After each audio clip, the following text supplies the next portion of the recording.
কবিগুরু রবীন্দ্রনাথ ঠাকুরের লেখা কবিতা লুকোচুরি।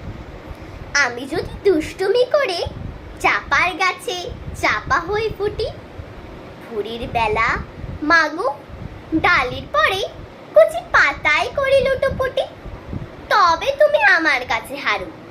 তখন কি মা চিনতে আমায় পারো?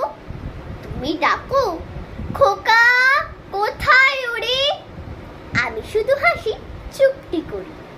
যখন তুমি থাকবে যে কাছে নিয়ে, সবই আমি দেখব নয়ন মেলে। স্নানটি করে চাপার তলা দিয়ে আসবে তুমি পিঠেতে চুল ফেলে। এখান দিয়ে পুজোর ঘরে যাবে, দূরের থেকে ফুলের গন্ধ পাবে। তখন তুমি বুঝতে পারবে না সে তোমার খোকার গায়ের গন্ধ আসে।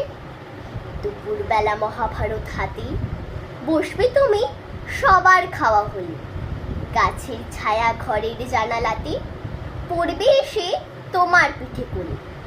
আমি আমার ছোট্ট ছায়াখানি দোলাবো তোর বইয়ের পরে আনি।